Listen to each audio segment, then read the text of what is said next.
Nagising ako, mag-isa. Ang unang pumasok sa isip ko ay ang puting kisame ng ospital. Ang pangalawa ay ang tunog ng makinang sumusubaybay sa tibok ng aking puso. At ang pangatlo ay ang nakabibinging katahimikan. Isang katahimikan na hindi dapat naroroon. Dahil pinangakuan ako. Pinangakuan ako ng aking 3 anak na naroon sila pagmulat ng aking mga mata. Ako si Elena Reyes, 64 na taong gulang. At sa hapon na iyon, matapos ang isang masilang operasyon sa puso, natikman ko ang pinakamasakit na uri ng kahirapan. Hindi ang kahirapan sa pera, kundi ang kahirapan sa pagmamahal. Dumating ang isang nurse, isang batang babae na may mabait na mga mata. Tinanong ko siya, "Nasaan? Nasaan ang mga anak ko?" Nakita ko ang pag-aatubili sa kanyang mukha, ang pag-iwas sa kanyang tingin. At pagkatapos, sinabi niya ang mga salitang dumurog sa natitirang lakas sa aking katawan. "Umalis na po sila, Mrs. Reyes," sabi niya ng marahan. "Mga 1 oras na po ang nakalipas." Naguguluhan ako. Bakit? May emergency ba? May masama bang nangyari? Ngunit ang sumunod niyang sinabi, iyon ang pumatay sa akin. Ang sabi po kasi nila, masyadong mahal daw po ang bayad sa parking. Parking. Paulit-ulit na umikot ang salitang iyan sa isip ko. Parking. Mas mahalaga pa sa kanila ang posibleng 800 piso kaysa sa sarili nilang ina na kalalabas lang mula sa bingit ng kamatayan. Ang hiya, ang sakit, ang bigat. Tila ba may isang malaking batong ipinatong sa dibdib ko, mas mabigat pa kaysa sa sakit ng operasyon. Ganito pala ang pakiramdam kapag ang mga anak mo ay walang utang na loob. Sa loob ng maraming taon, ako ang naging ilaw ng tahanan. Mula nang iwan kami ng kanilang ama, ako ang nagsilbing parehong ina at ama. Ako ang nagtrabaho sa 3 magkakaibang kumpanya para lang mapag-aral sila sa magagandang eskwelahan. Ako ang nagbenta ng mga alahas na minana ko pa sa aking ina para lang may pandagdag sa pambayad ng kanilang tuition. Ako ang umutang sa kooperatiba para masuportahan ang maliit na negosyo ng panganay kong si Ramon nang ito inalulugi. Ako ang nagbayad ng utang sa credit card ng aking anak na si Christina nang mawalan siya ng trabaho. Ako ang nagbigay ng paunang bayad para sa kotse ng bunso kong si Marco.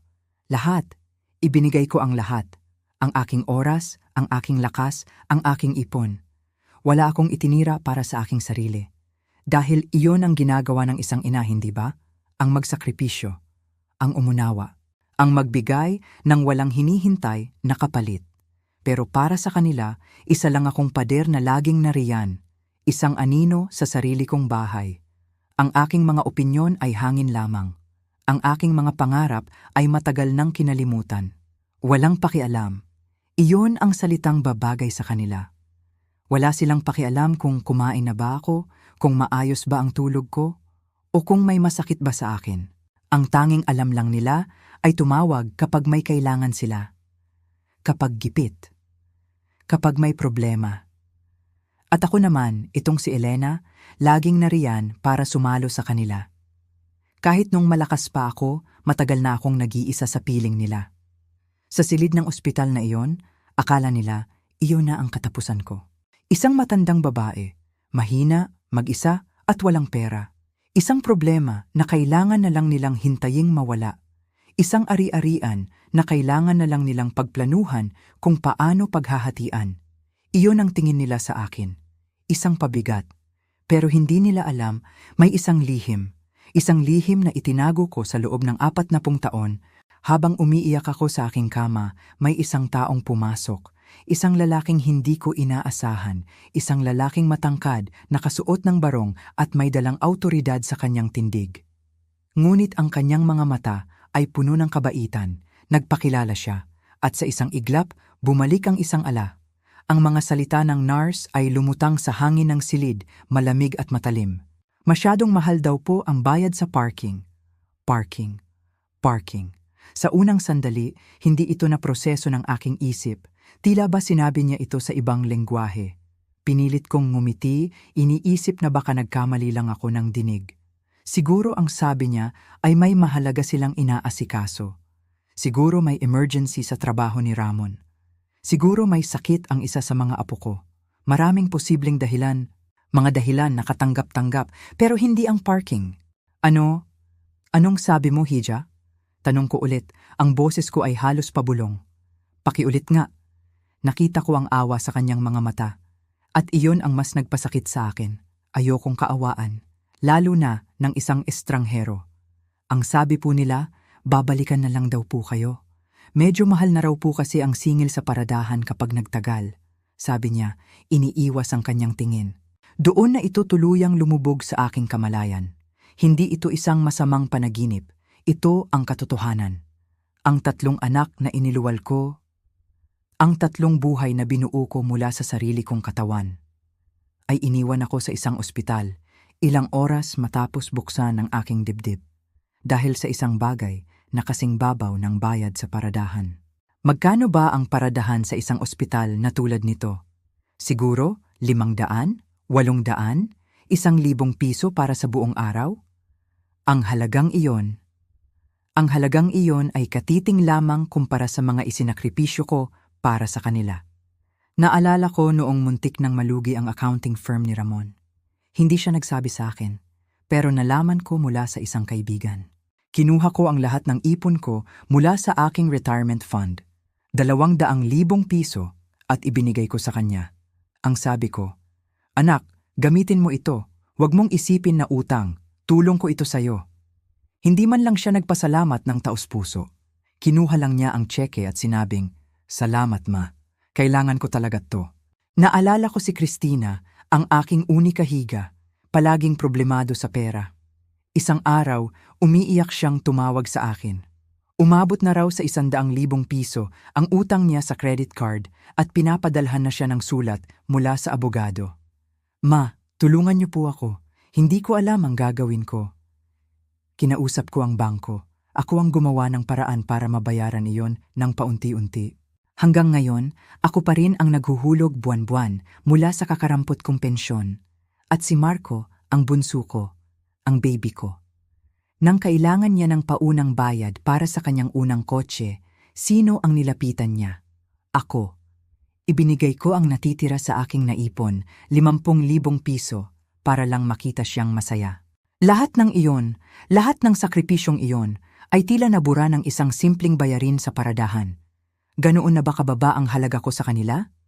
Mas mababa pa sa presyo ng ilang oras na paghihintay? Ang mga luha ay nagsimulang mamuo sa aking mga mata. Una, paunti-unti. Pagkatapos, bumuhos na ito na parang isang sirang gripo. Isang hagulgol na nanggagaling sa kaibuturan ng aking kaluluwa. Hindi ito iyak dahil sa sakit ng operasyon. Ito ay iyak ng isang ina na pinagtaksilan. Isang iyak ng pagkadurog. Ang bawat patak ng luha ay isang alaala ng kanilang pagwawalang bahala. Ang mga kaarawan ko na binabati lang nila sa text. Ang mga Pasko na hindi sila nag-abalahang dumalaw. Ang mga tawag ko na hindi nila sinasagot dahil busy sila. Ang nurse ay nag-abot ng isang kahon ng tissue. "Huminahon po kayo, Mrs. Reyes," sabi niya, puno ng pag-aalala. "Masama po sa puso ninyo ang sobrang emosyon." Paano ako hihinahon? Ang mismong pusong inoperahan nila ay dinudurog ngayon, hindi ng sakit, kundi ng katotohanan. Na sa huli, sa kabila ng lahat, nag-iisa lang pala ako. Ang pamilyang akala ko ay binuo ko, ay isa lamang ilusyon. Napatingin ako sa labas ng bintana. Ang mga tao ay naglalakad, may mga dalang bulaklak, may mga dalang pagkain. Papunta sila sa kanilang mga mahal sa buhay. Sinasamahan sila, inaalalayan. Samantalang ako, narito, nakahiga, walang sinuman, tinalikuran dahil sa pera. Ang kahihiyan ay tila isang kumot na bumalot sa akin, mas malamig pa kaysa sa aircon ng silid. Ako ba ay nagkulang? Saan ako nagkamali sa pagpapalaki sa kanila? Ang mga tanong ay paulit-ulit na umalingaw-ngaw sa aking isipan. Bawat isa ay mas matalas kaysa sa kutsilyo ng siruhano. At sa gitna ng aking pagdadalamhati, wala akong mahanap na sagot. Tanging ang mapait na lasa ng pag-iisa at ang malamig na katotohanan na para sa aking mga anak, ako ay isang obligasyon na may katumbas na presyo. At sa araw na iyon, Ang presyo ko ay mas mura pa sa bayad sa parking. Sa gitna ng aking paghagulgol, may narinig akong mga yabag sa labas ng aking pinto. Hindi ito ang magaan na yabag ng mga nurse. Ito ay mabibigat, panatag at may awtoridad. Huminto ito mismo sa tapat ng aking silid. Napatigil ako sa pag-iyak, pinipigilan ang aking paghinga. Dahan-dahang bumukas ang pinto. Isang matangkad na lalaki ang tumambad sa aking paningin. Ang una kong napansin ay ang kanyang suot. Isang magandang barong Tagalog na gawa sa pinya, simple ngunit elegante. Ang kanyang buhok ay may mga puti na nagbibigay sa kanya ng isang kagalang-galang na anyo. At ang kanyang mga mata, sa likod ng manipis na salamin, ay may dalang isang kakaibang kabaitan at lungkot. Ang nurse na nasa aking tabi ay biglang naging alerto. "Excuse me sir," sabi niya, "hindi pa po oras ng dalaw." Ngumiti ang lalaki, isang ngiting hindi umabot sa kanyang mga mata. "Ayos lang," sabi niya. Ang kanyang boses ay malumanay, ngunit may bigat. Tumingin siya sa akin. "Hinahanap ko po si Mrs. Elena Reyes." "Ako nga po," sabi ko, ang boses ko'y paos dahil sa kaiiyak. Pumasok siya sa silid at tila ba napuno ang buong lugar ng kanyang presensya. Hindi ito nakakatakot. Sa halip, ito ay nakakapanatag. "Ang pangalan ko po ay Victor Lim," sabi niya. "Maaaring hindi niyo na po ako natatandaan." Huminto siya sandali, tila may hinahanap na salita. "Pero, binabayaran niyo po ang pananghalian ko araw-araw noong ako'y nasa 3 baitang pa lamang." Natigilan ako. Ang aking isip, na kanina'y puno ng sakit at pagtataksil, ay biglang nalito. 3 baitang? Kailan yon? Noong 16 anyos ako. Nagtatrabaho ako bilang isang teacher's aide sa Mabini Elementary School para makatulong sa aking mga magulang. Ang sahod ko noon ay kakarampot lang. Pero isang batang lalaki, hindi ko matandaan, napakaraming bata sa paaralang iyon. Nakita niya marahil ang pagkalito sa aking mukha. Lumapit siya ng kaunti. "Marami po kayong natulungang bata, Mrs. Reyes. Imposibleng matandaan niyo po ang lahat. Pero ako po, natatandaan ko kayo. Iniligtas niyo po ang buhay ko." "Sir, kung hindi po kayo direktang kapamilya," muling sabi ng nurse. Doon, nagbago ang tono ng lalaki. Naging mas may awtoridad, ngunit nanatiling mahinahon. Tumingin siya sa nurse. "Sa katunayan," sabi niya, "ako ang may-ari ng ospital na ito." Ang mga salitang iyon ay tila isang malakas na kulog na yumanig sa aking silid. Ang aking pag-iyak ay biglang natigil. Ang nurse ay nanlaki ang mga mata, hindi makapaniwala. Nagpaalam siya agad, nagdahilang may kailangan siyang tingnan na ibang pasyente. Naiwan kami sa silid, siya at ako. Tinitigan ko siya. "Ang may-ari ng ospital?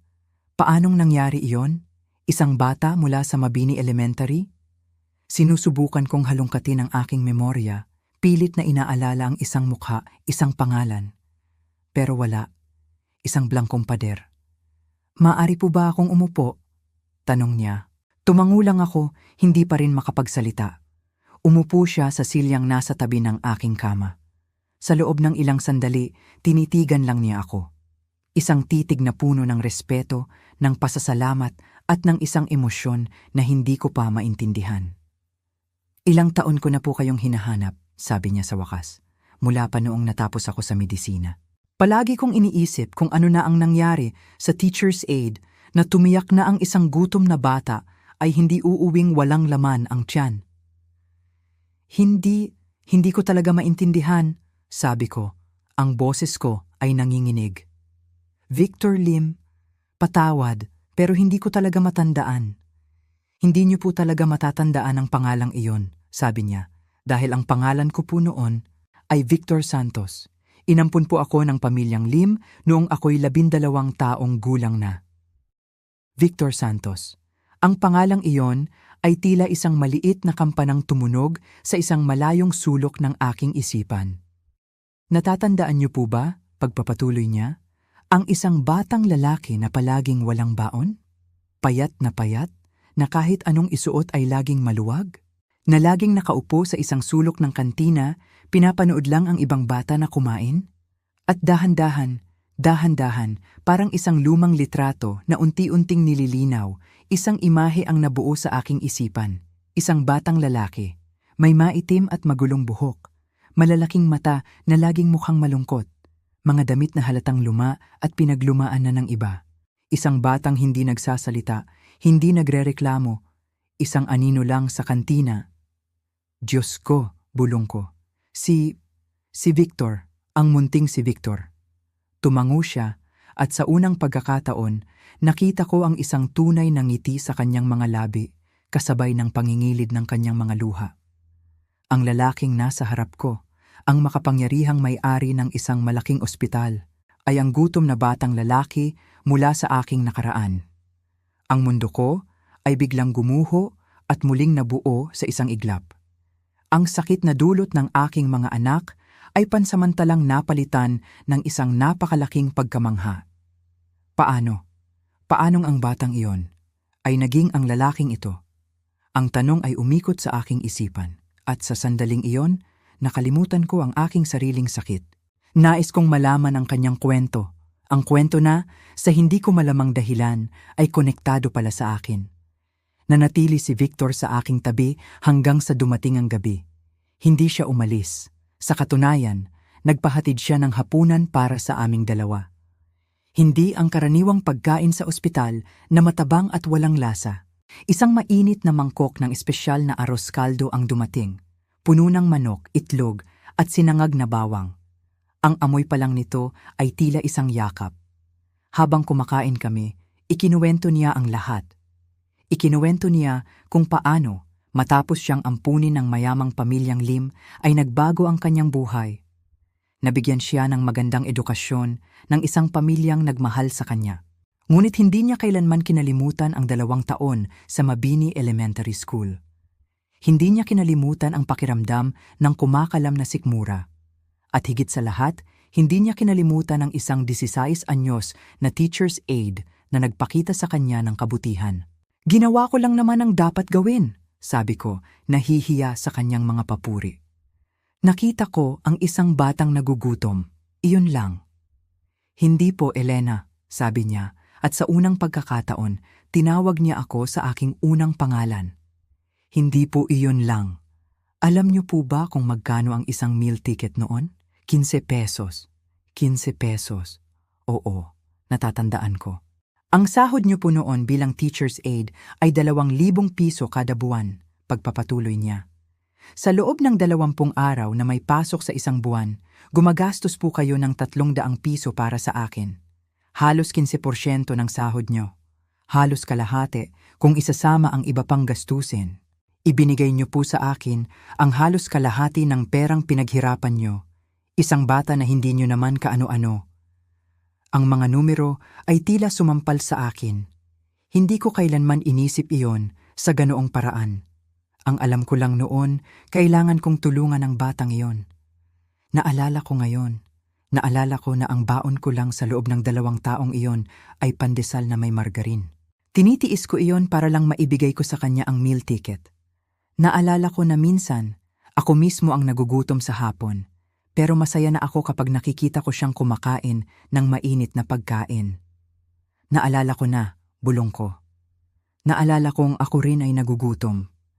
Pero hindi niyo po iyon ipinakita, sabi ni Victor.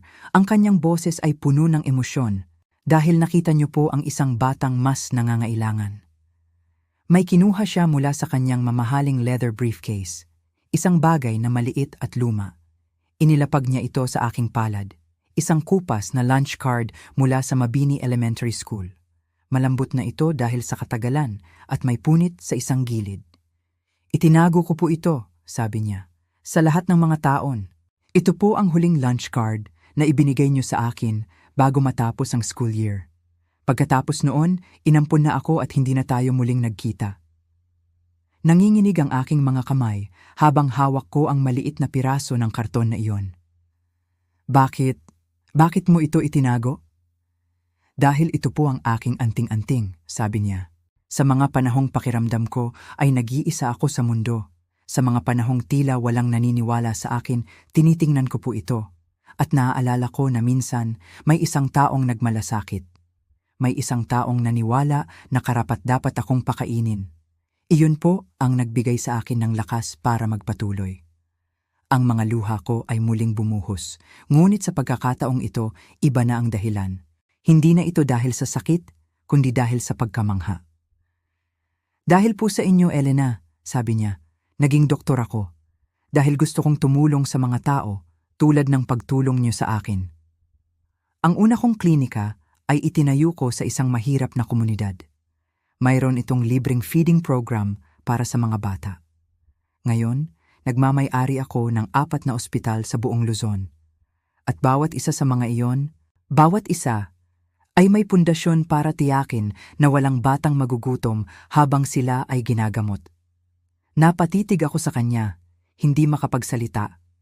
Ang isang simpleng gawa ng pagbibigay ng pananghalian ay naging isang alon ng kabutihan na umabot sa libu-libong bata. Ang aking maliit na sakripisyo noon ay namunga ng higit pa sa aking pinangarap, habang ang sarili kong mga anak ay itinuturing ang aking pagiging mapagbigay bilang isang kapintasan. Ang estrangherong ito ay ginawa itong pundasyon ng kanyang buhay. Ang utang na loob. Ngayon ko lang naintindihan ang tunay na lalim ng salitang iyon. Hindi ito simpleng pagtanaw ng utang. Ito ay isang responsibilidad. Isang responsibilidad na isabuhay ang kabutihang natanggap mo at ipasa ito sa iba. At si Victor ang buhay na patunay nito. Ang aking maliit na gawa noon ay hindi nawalan ng saysay. Naglakbay ito sa loob ng 40 taon, lumago, at ngayon bumalik ito sa akin. Sa panahong pinakakailangan ko ito, matapos ang aming emosyonal na pag-uusap tungkol sa nakaraan, biglang nagbago ang anyo sa mukha ni Victor. Nawala ang ngiti sa kanyang mga labi at napalitan ito ng isang seryosong ekspresyon. May kinuha siyang isang folder mula sa kanyang briefcase, isang makapal na Manila folder. Elena, sabi niya, ang kanyang boses ay mas mababa na ngayon at puno ng pag-iingat. Meron pa po akong kailangang sabihin sa inyo. At ito po, ito ang pinakamabigat sa lahat. Hindi ko po layunin na saktan kayo, pero kailangan niyo pong malaman ang katotohanan para maprotektahan niyo ang inyong sarili. Kinabahan ako. Ano pa ba ang mas sasakit kaysa sa ginawa ng aking mga anak kanina? Inilabas niya ang isang dokumento mula sa folder. Isang kopya ng isang email. 3 linggo na po ang nakalipas, sabi ni Victor. Ang inyo pong anak na si Ramon ay nagpunta sa isang abogado. Isang abogado na dalubhasa sa elder law. Ang abogadong iyon ay kaibigan ng aking abogado. Hindi siya naging komportable sa mga tanong ni Ramon, kaya't ipinaalam niya ito sa akin. Ibinigay niya sa akin ang papel. Nanginginig ang aking mga kamay habang binabasa ko ito. Ito ay isang sulat mula sa abogado na nagbubuod ng kanyang konsultasyon kay Ramon. Ang aking mga mata ay napako sa isang partikular na talata. Binasa ko ito ng paulit-ulit, umaasang nagkakamali lang ako ng pag-intindi. Yung kliyente, si G. Ramon Reyes, ay partikular na nagtanong tungkol sa proseso at timeline upang maipadeklara ang isang matandang magulang bilang mentally incompetent o wala sa tamang pag-iisip. Nagpakita siya ng interes sa mga sitwasyon kung saan ang magulang ay masyadong mapagbigay para sa sarili nitong kapakanan at gumagawa ng masasamang desisyon sa pera na maaaring makaapekto sa mana ng pamilya. Mana ng pamilya. Mana ng pamilya. Ang mga salitang iyon ay tila isang malakas na suntok sa aking sikmura. Hindi siya nag-aalala sa aking kalusugan. Nag-aalala siya sa perang iiwan ko. Ang kanyang plano ay hindi para tulungan ako. Ang kanyang plano ay para kontrolin ako. Para kunin ang lahat ng pinaghirapan ko. Bago pa man ako makabawi, naglabas si Victor ng isa pang papel. Isang screenshot ng isang pag-uusap sa Facebook Messenger. Ito ay sa pagitan ng aking anak na si Christina at ng kanyang kaibigan. Nakakabaliw si Mama, basa ko sa mensahe ni Christina. Alam mo ba, nag-donate na naman siya ng 25,000 piso sa isang animal shelter, 25,000. Samantalang ako, baon sa utang. Akala mo naman mabubuhay siya magpakailanman. Hindi niya ba naiisip na ang perang iyon ay dapat para sa amin? Sabi ni Ramon, Kailangan na nating gumawa ng paraan bago pa siya tuluyang maubusan. May mga paraan naman para protektahan ang mga matatanda sa kanilang sarili, di ba? Halos masuka ako. Ang aking pagtulong sa mga hayop na walang tahanan ay itinuturing niyang isang krimen laban sa kanya. Ang aking pera ay itinuturing niyang pera niya na hindi pa naibibigay sa kanya. Ang pagtataksil ay napakalalim, napakalamig. May isa pa po, sabi ni Victor, ang kanyang boses ay puno ng awa. Kinuha niya ang kanyang telepono at may pinindot. Ito po ay isang audio recording. Isang security guard dito sa ospital ang nakarinig sa kanilang pag-uusap sa paradahan kanina. Ni-record niya ito dahil sa tingin niya ay may mali. Itinapat niya ang telepono sa aking tainga at narinig ko sila. Ang mga boses ng aking mga anak. Unang narinig ko ang boses ni Ramon, malamig at kalkulado. Tingnan nyo, maayos naman ang operasyon. Magiging okay lang si Mama. Walang punto na maghintay tayo dito buong araw at magbayad ng 800 piso para sa parking. Sumagot si Christina, ang boses niya ay nag-aalangan. Parang ang sama naman kung iiwan natin siyang mag-isa. At pagkatapos, narinig ko ang tawa ni Marco. Isang tawang walang pakialam. Ano ka ba, ate? Sanay na si Mama na mag-isa. Hindi na niya mapapansin ang pagkakaiba. Ang sakit. Ang sakit ng mga salitang iyon. Ngunit ang sumunod na sinabi ni Ramon ang tuluyang yumanig sa aking mundo. Ang mahalaga, nagpakita tayo. Napatunayan natin na nag-aalala tayong mga anak. Para kapag dumating ang panahon na kailangan ng gumawa ng desisyon tungkol sa pag-aalaga sa kanya, iyon ang importante. Kailangan nating simulan ang paglatag ng pundasyon ngayon. Magpakita ng isang pattern ng irresponsableng paggastos. Kumuha ng dokumentasyon na gumagawa siya ng masasamang desisyon. Tulad ng pagbibigay ng pera sa mga kung sino-sino, tanong ni Christina. Eksakto, sagot ni Ramon. Ang mga donasyon niya sa animal shelter, ang mga walang kabuluhang pagtulong niya. Ife-frame natin yan bilang maagang senyales ng pag-uulyanin. Pagkalito sa pera. Pero hindi naman siya nalilito, sabi ni Christina. Mapagbigay lang talaga siya. Ang huling sinabi ni Ramon ang tumatak sa aking isipan, isang malamig na bakal na dumikit sa aking kaluluwa. Mapagbigay, sama na natin. Makinig ka, Christina. Ang bahay na iyon ay nagkakahalaga ng 15 milyong piso. Ang ipon at pensyon niya, ilang milyon pa iyon. Gusto mo bang panoorin na lang siyang ipamigay ang lahat ng iyon sa bawat kaawa-awang kwentong maririnig niya? Kailangan nating protektahan siya mula sa kanyang sarili at protektahan ang ating kinabukasan. Nang matapos ang recording, ang tanging maririnig sa silid ay ang mabilis na pag-beep ng aking heart monitor. Ang plano nila ay hindi lang pala basta-basta. Ito ay kalkulado. Ito ay masama. Ito ay demonyo. Hindi nila ako nakikita bilang isang ina. Nakikita nila ako bilang isang bangko na kailangan na nilang basagin. Isang problema na kailangan ng solusyonan. At ang solusyon nila ay ang alisin ang aking karapatan, ang aking pag-iisip, ang aking dangal. Habang ako'y nakahiga rito, nagpapagaling mula sa isang operasyon, sila ay nasa labas, pinaplano ang aking pagbagsak. Ang kadiliman ay bumalot sa akin at sa unang pagkakataon, natakot ako. Hindi sa kamatayan, kundi sa mga taong dugo at laman ko. Matapos kong marinig ang audio recording, tila ba nawalan ng hangin ang silid. Ang bawat pag-beep ng heart monitor sa aking tabi ay parang isang martilyong pumupukpok sa aking sentido. Ang aking mga anak, ang aking dugo at laman. Ganoon na pala kababa ang tingin nila sa akin. Hindi isang ina, kundi isang investment na kailangan ng i-liquidate. Ang kanilang mga boses, na minsan ay musika sa aking pandinig noong sila'y mga bata pa, ay naging tunog ng pagtataksil. Isang nakakakilabot na melodiya ng kasakiman. Tumingin ako kay Victor. Nakita ko ang galit sa kanyang mga mata, isang galit na pinipigilan niya para sa akin. Hindi na ako umiiyak. Tila ba naubos na ang lahat ng luha sa aking katawan. Ang natira na lang ay isang malawak na kawalan. Isang disyerto kung saan minsan ay may hardin ng pagmamahal. Elena, sabi ni Victor, ang kanyang boses ay marahan ngunit matatag. Hinawakan niya ang aking kamay at ang init nito ay ang tanging bagay na nagpapaalala sa akin na hindi ako nag-iisa sa madilim na silid na iyon. Hindi po dito nagtatapos ang lahat. Sa katunayan, dito po tayo magsisimula. Hindi ko siya naintindihan. Magsisimula? Paano ka magsisimula kung ang pakiramdam mo ay nasa dulo ka na? Kung ang mismong pundasyon ng iyong buhay, ang iyong pamilya ay gumuho.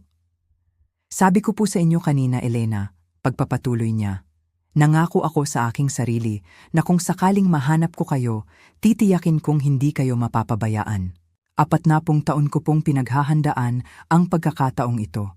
Hindi lang po sa paghahanap sa inyo, kundi sa paghahanda ng isang paraan para suklian ang kabutihang ipinakita ninyo sa akin. May kinuha siyang panibagong folder mula sa kanyang briefcase. Iba ito sa nauna. Ito ay mas makapal at sa halip na mga ebidensya ng pagtataksil, ito ay naglalaman ng mga dokumentong mukhang opisyal at puno ng pag-asa. 5 taon na po ang nakalipas, sabi niya, habang inilalabas ang isang papel na may letterhead.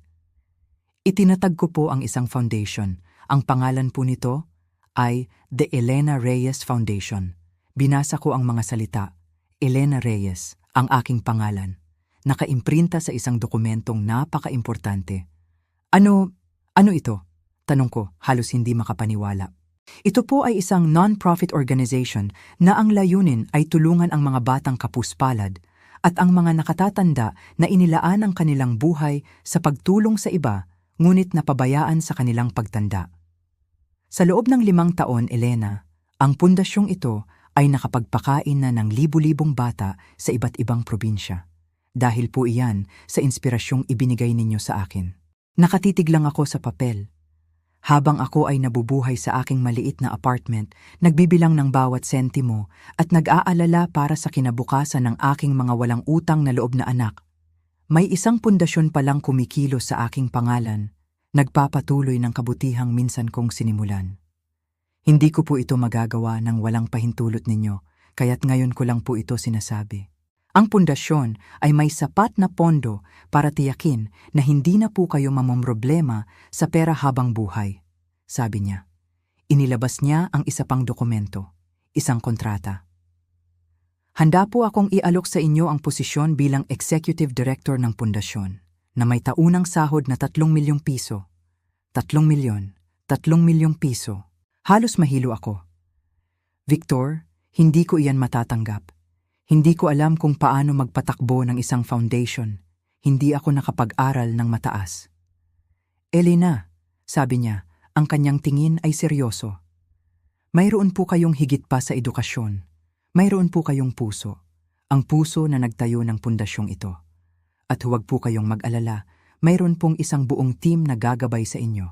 Ang trabaho ninyo ay maging inspirasyon, ang maging gabay, ang maging moral compass ng organisasyon. Ang plano ng aking mga anak ay ipadeklara akong wala sa katinuan dahil sa aking pagiging mapagbigay. At ngayon, inaalok ako ni Victor ng isang posisyon kung saan ang pagiging mapagbigay ang pinakamahalagang kwalifikasyon. Ang kabalintunaan ay halos nakakatawa. Mayroon pa po, sabi niya. Tila hindi pa tapos ang kanyang mga sorpresa. Inilabas niya ang kanyang tablet at ipinakita sa akin ang mga litrato. Isang magandang bahay.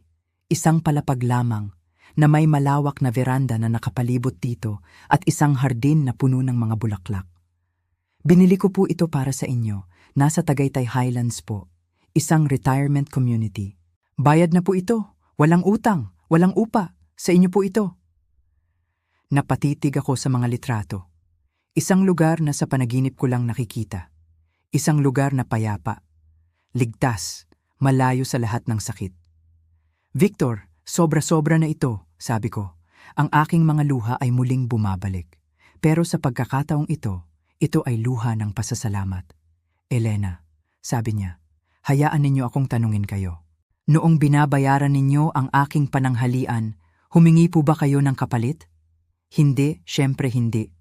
Kung gayon, bakit po napakahirap para sa inyo na maniwala na nais kong tumulong nang walang hinihintay na kapalit?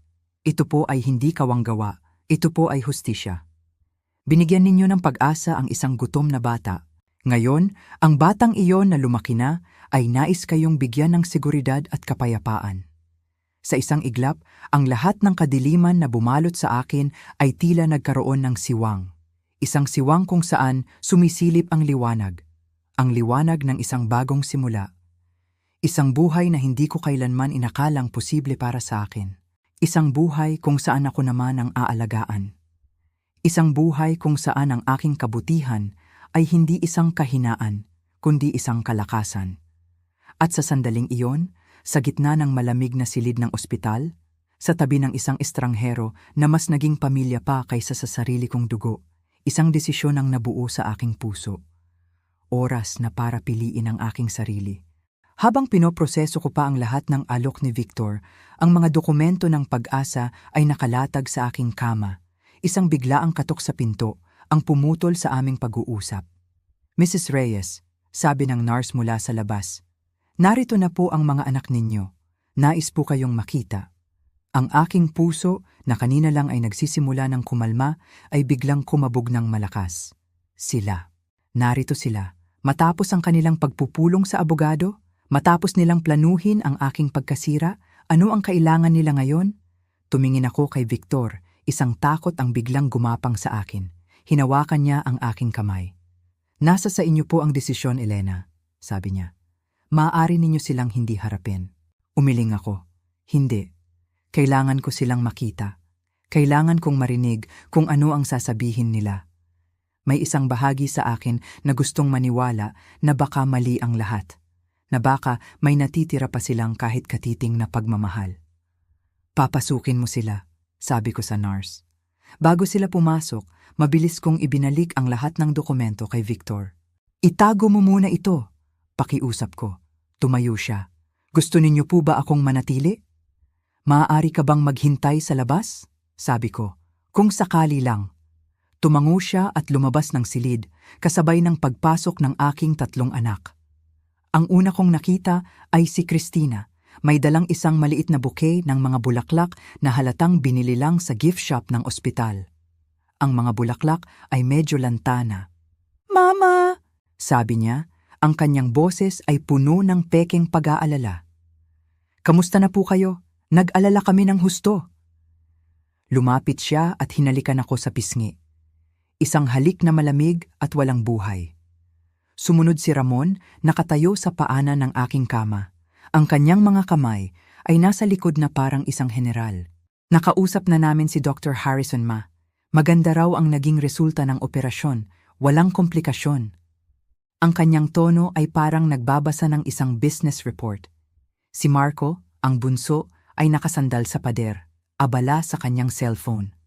Mukha kang okay, ma, sabi niya, hindi man lang inaalis ang tingin sa screen. Pinagmasdan ko silang 3, ang kanilang mga mukha, ang kanilang mga kilos, para akong nanonood ng isang dula, isang masamang pagtatanghal ng mga nag-aalalang anak. Nasaan kayo kanina? Tanong ko. Ang boses ko ay kalmado ngunit may diin. Ma, naipaliwanag na namin, sabi ni Ramon, naiirita na agad. Yung parking nga? 20 dolyar. 800 piso.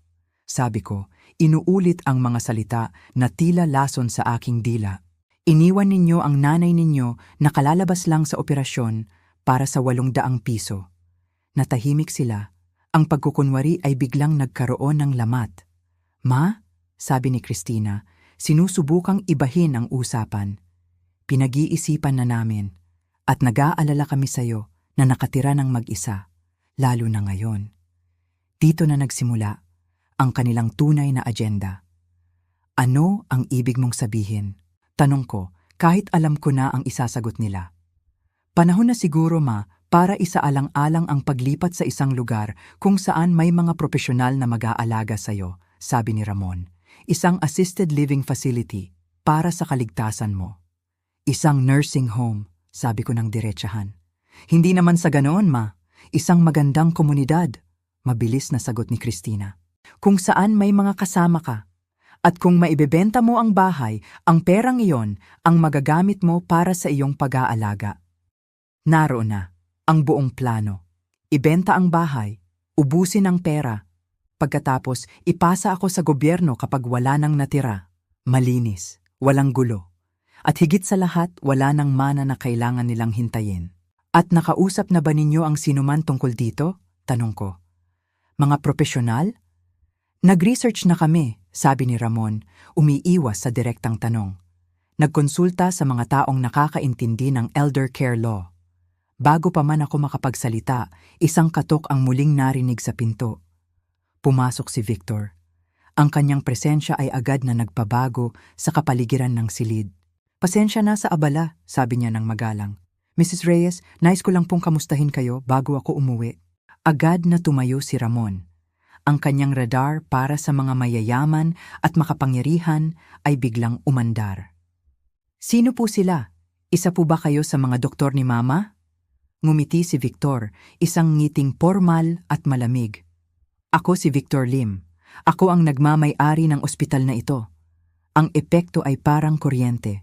Si Ramon ay biglang naging sobrang galang, halos yuyuko na sa pagbati.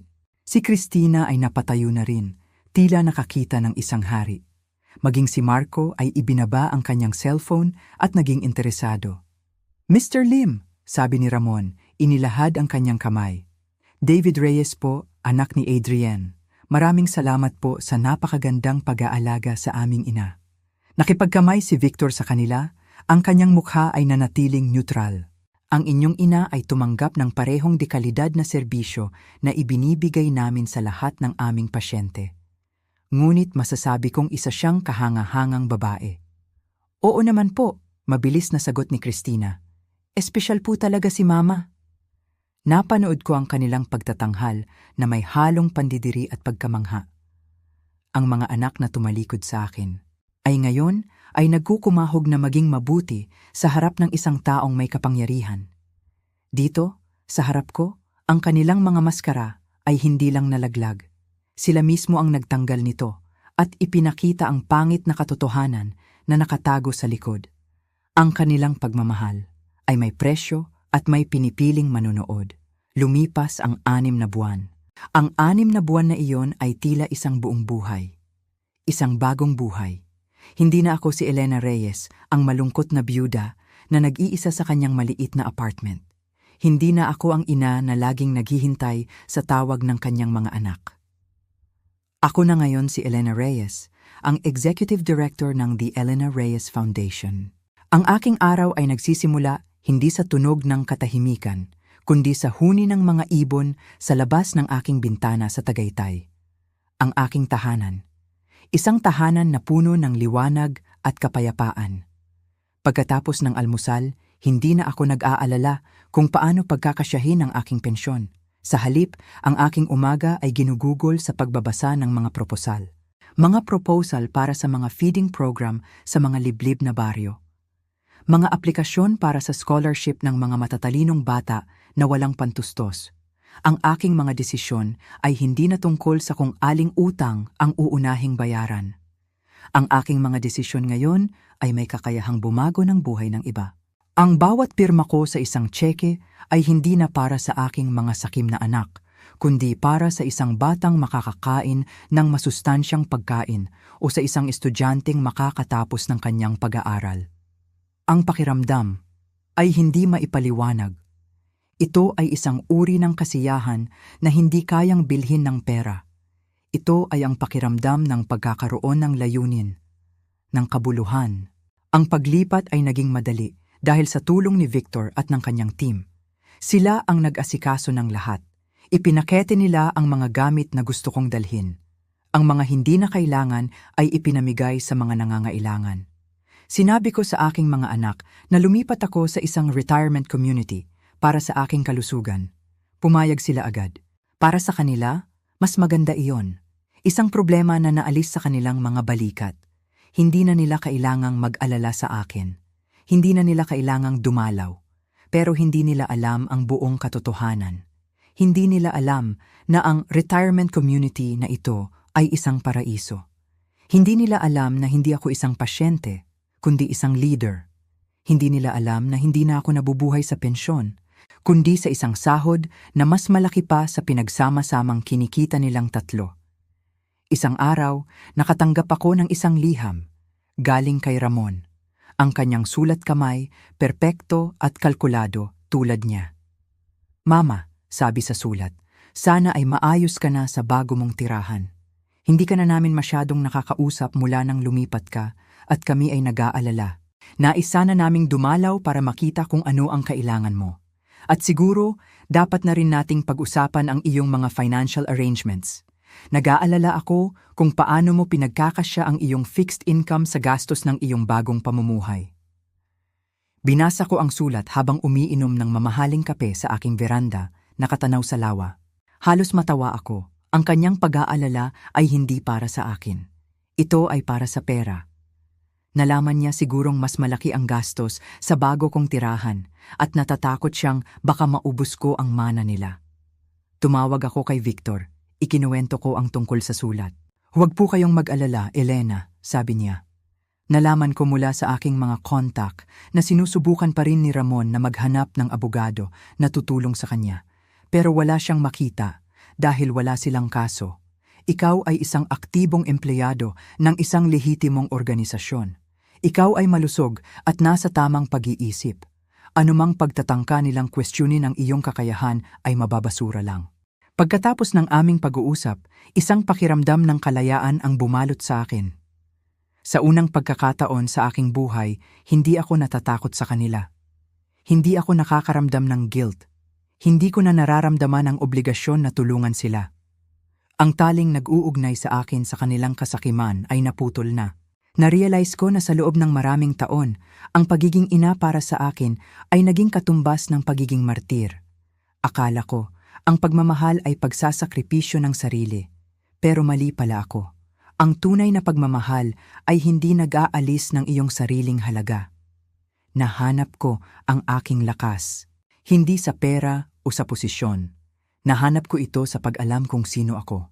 Ako si Elena Reyes, isang survivor, isang pilantropo, isang babaeng minsan ay dinurog ng pagtataksil, ngunit muling binuo ng isang utang na loob. At ang bagong Elena na ito ay hindi na muling magpapatinag kaninuman. Ang buhay ko ay sa akin na ngayon, at sisimulan ko itong isabuhay ng lubusan. Sa gabing iyon, umupo ako sa aking study table. Sa harap ko ay isang blangkong papel at isang pluma. Matagal ko itong tinitigan. Ano ang isusulat ko? Isang liham ng galit, ng panunumbat, ng sakit? Ngunit habang tinititigan ko ang papel, wala akong naramdamang galit. Ang natira na lang ay isang uri ng malungkot na pagtanggap. Tinanggap ko na ang mga anak na pinangarap kong magkaroon ay iba sa mga anak na mayroon ako at wala na akong magagawa para baguhin iyon. Kaya't nagsimula akong magsulat. Hindi para sa kanila, kundi para sa akin. Mahal kong Ramon, Christina at Marco, sinimulan ko. Natanggap ko ang iyong sulat, Ramon. Salamat sa inyong pag-aalala. Nais kong malaman ninyong lahat na ako ay masaya at malusog, higit pa sa naramdaman ko sa loob ng maraming taon. Ikinuwento ko ng bahagya ang aking bagong buhay. Hindi ko binanggit ang eksaktong halaga ng aking sahod o ang detalye ng aking trabaho.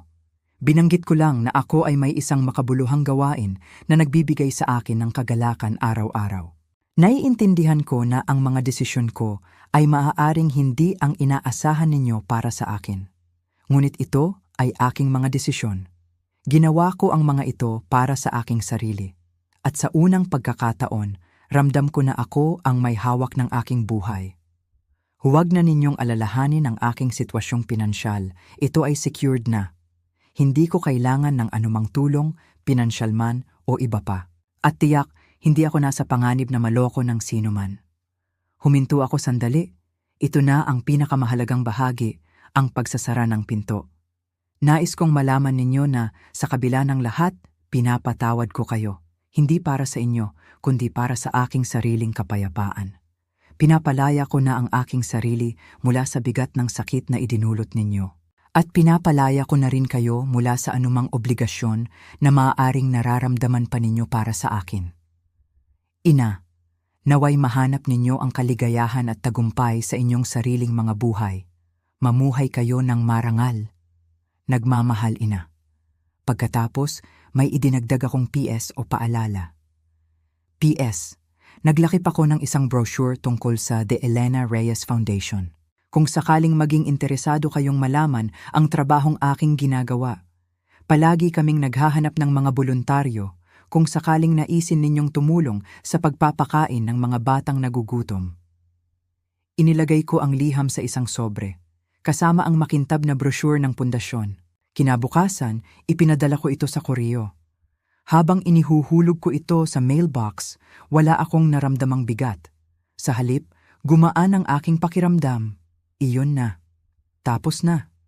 Iyon ang aking deklarasyon ng kalayaan.